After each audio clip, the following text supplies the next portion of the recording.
Welcome to Unit number 4, Session 4, where we're going to look at John's account of the resurrection.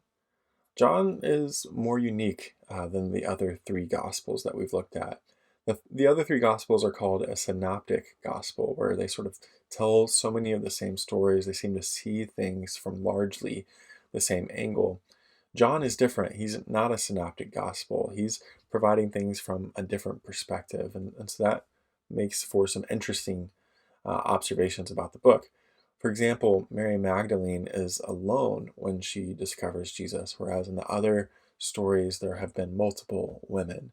Additionally, Peter runs into the tomb with the beloved disciple, and so these two disciples have a bigger role to play in the initial aftermath of Jesus' resurrection than in the other stories. And then also, John provides more details than the Synoptic Gospels. And so those are interesting aspects of this gospel.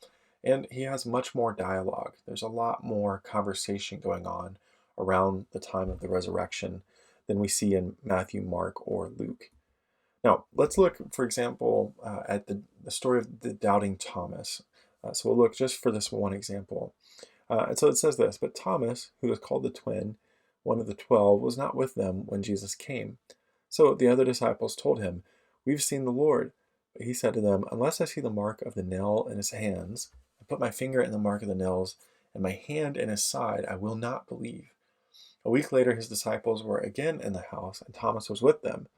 Although the doors were shut, Jesus came and stood among them and said, "Peace be with you." Then he said to Thomas, "Put your finger here and see my hands. Reach out your hand and put it in my side. Do not doubt, but believe." Thomas answered him, "My Lord and my God." Jesus said to him, "Have you believed because you have seen me? Blessed are those who have not seen and yet have come to believe." Now, often we'll hear sermons about this passage and just think of it in terms of faith, and that's all good and well. But when we are thinking about a more historical argument, we have a different set of questions to consider here.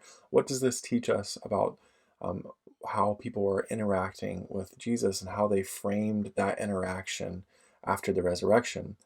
So this story involves the climactic statement of faith in the whole book, right? Like, blessed are you if you're able to believe without seeing, right? And this is a big moment in the whole book because it's John, the author of John, communicating with his audience about what is going on and about the belief that they will need to have going forward. Um, those who do not see will be blessed, but they can have confidence because skeptics like Thomas did see. I think that's an important point. Thomas often gets a bad reputation, right? Like he doubted, and you're supposed to just have faith. But I think that the point actually is that you see the early disciples did have questions.